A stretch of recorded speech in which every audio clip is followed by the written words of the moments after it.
Good morning, world. In continuing with Mental Health Awareness Week, today we are going to go over 5 things that mental illness is not.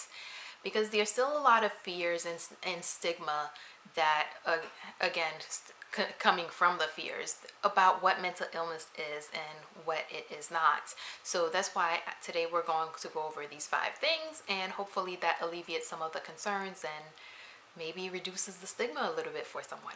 So, to get started, we will start with contagious.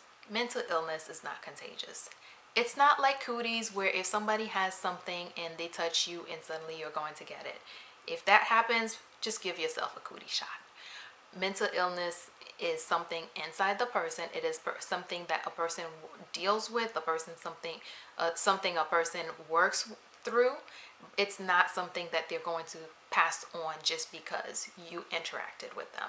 So don't worry, don't fear. Just because you find out that someone has a mental health condition doesn't mean you need to suddenly stop interacting with them, that you need to start treating them differently, that you need to now you suddenly need a 10-foot pole to touch them.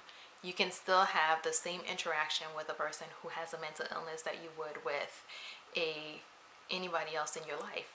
Just there are certain illnesses such as schizophrenia or even depression that when a person is dealing with it, there are certain things that you can do to help the situation, to help the person, and to continue to maintain your relationship with that person. And just take a moment, learn about their condition, and don't continue to treat them just like you would treat any other wonderful person in your life, because that person, despite their mental illness, is still just that, another wonderful person that you are blessed to have in your life.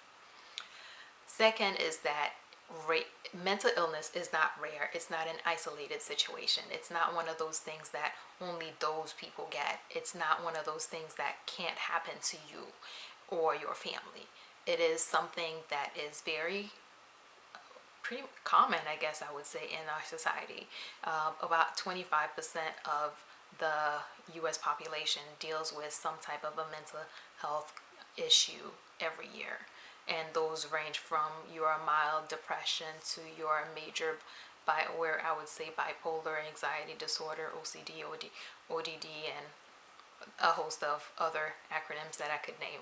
But from when you combine all the different mental health conditions that exist, 25% of the US population is dealing with one of them at any given moment of the year. So it's not that rare. It's not something that happens to those people. It's not something that is it's a part of our society. Therefore, it's important that not only we get to learn about mental health and mental illness and what these conditions are, it's also very important that we learn how to be better neighbors to our friends and families who are in that 25% of that population. A mental health condition is not a person. I often hear when people talk about, oh, he's bipolar, he's ADD, he's schizophrenic, he's whatever. We really need to do better at identifying a disease, an illness, as something a person has instead of something that a person is.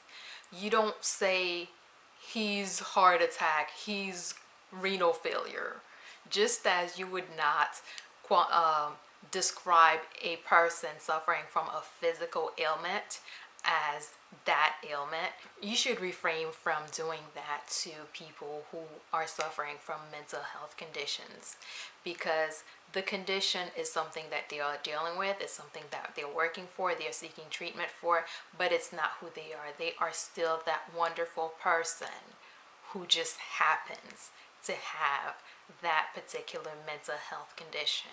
So let's work on our approach to these conditions, to these situations when we're dealing with our friends and family, instead of calling them their disease, their illness. Call them who they are. Call them our friends. Call them our neighbors. Call them our colleagues.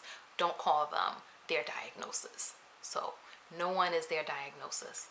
Please refrain from identifying a person as a diagnosis. So, your friend has ADHD. Your friend suffers from bipolar disorder. Your friend is still your friend, that wonderful person. And that disease, that illness that they suffer from, is just that, a part, something that they suffer from.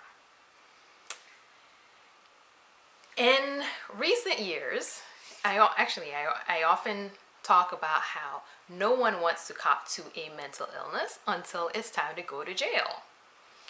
I don't know if you've noticed, but it seems like every time somebody does something wrong or criminal, and once the handcuffs come out and it's time to go to jail, everybody wants to say, oh, I have this mental illness. And one of the things that I see that doing is that people start fearing people who have mental health issues, who have mental illnesses, thinking, those are the criminals. They could cause such problems in our society. They do this, they do that. People who suffer from mental illnesses are not criminals. One of the primary, crimes I would say that people with severe mental illnesses are likely to commit is substance related crimes, because a lot of times they have such difficulty dealing with their mental illnesses, and especially because our society still needs to work on how we provide for these for people suffering from mental illnesses. So sometimes they don't get the right resources to manage their illness, and they try to self-medicate, and that's how they often end up with substance related crimes, because they're trying to self-medicate with illegal drugs, with alcohol and things like that, which gets them in trouble.